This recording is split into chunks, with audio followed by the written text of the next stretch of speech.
नमस्कार, मी प्रज्ञा पोवळे। America Israel Iran युद्ध सुरू होऊन आता 14 दिवस झाले आणि तरीही इराण शरण येत नाहीये।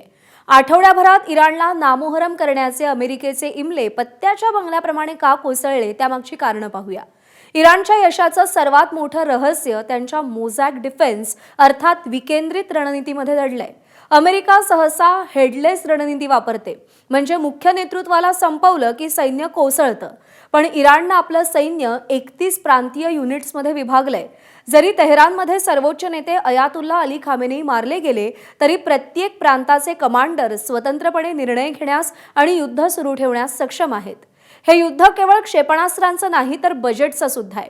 इराण जे शाहेद ड्रोन्स वापरतंय त्याची किंमत 20 ते 50 हजार डॉलर्स आहे, पण दुसरीकडे त्यांना पाडण्यासाठी अमेरिका आणि इस्रायलला वापरावी लागणारी पॅट्रियट किंवा एरो सारखी इंटरसेप्टर क्षेपणास्त्र त्याची किंमत 20 ते 40 लाख डॉलर्स आहे। इराणनं या आर्थिक गणितात पश्चिमेला पुरतं अडकवून टाकलंय। इराण हा भौगोलिकदृष्ट्या खूप कठीण देश आहे।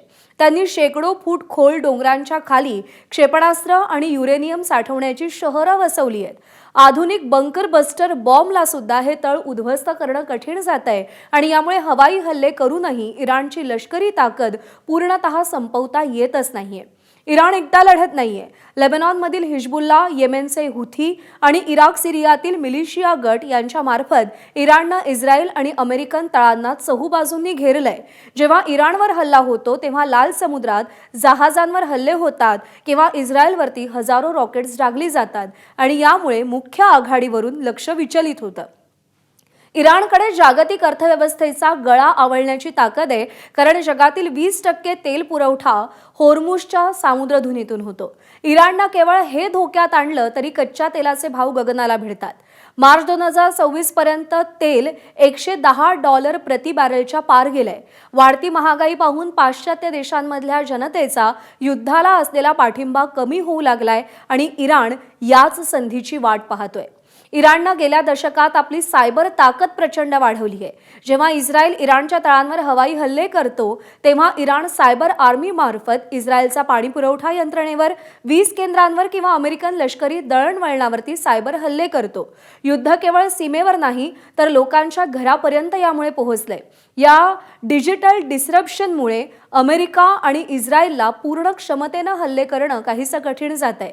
इराण सध्या न्यूक्लिअर थ्रेशोल्डवरती उभा आहे। याचा अर्थ त्यांच्याकडे अण्वस्त्र नसली तरी ती बनवण्याचं सगळं साहित्य आणि तंत्रज्ञान तयार आहे। अमेरिका आणि इस्रायलला भीती आहे की जर त्यांनी इराणवर निर्णायक किंवा मोठा हल्ला केला तर इराण काही दिवसातच अण्वस्त्रांची चाचणी करेल। ही म्युच्युअल अशॉर्ड डिस्ट्रक्शन अर्थात MADची भीती युद्धाला मर्यादित आणि लांबवत ठेवतीये। इराण थेट युद्ध करण्यापेक्षा 1000 जखमा म्हणजेच 1000 कट्स देण्यावरती विश्वास ठेवतो। म्हणजेच छोटे छोटे पण सतत होणारे हल्ले हेच इराणच्या यशाचं आणि आत्तापर्यंत इराण युद्धामध्ये टिकून राहण्यामागचं एक प्रमुख कारण आहे असं बोललं जात आहे। तुम्हाला काय वाटतंय कमेंट्समध्ये नक्की सांगा। धन्यवाद। ABP माझा, उघडा डोळे बघा नीट।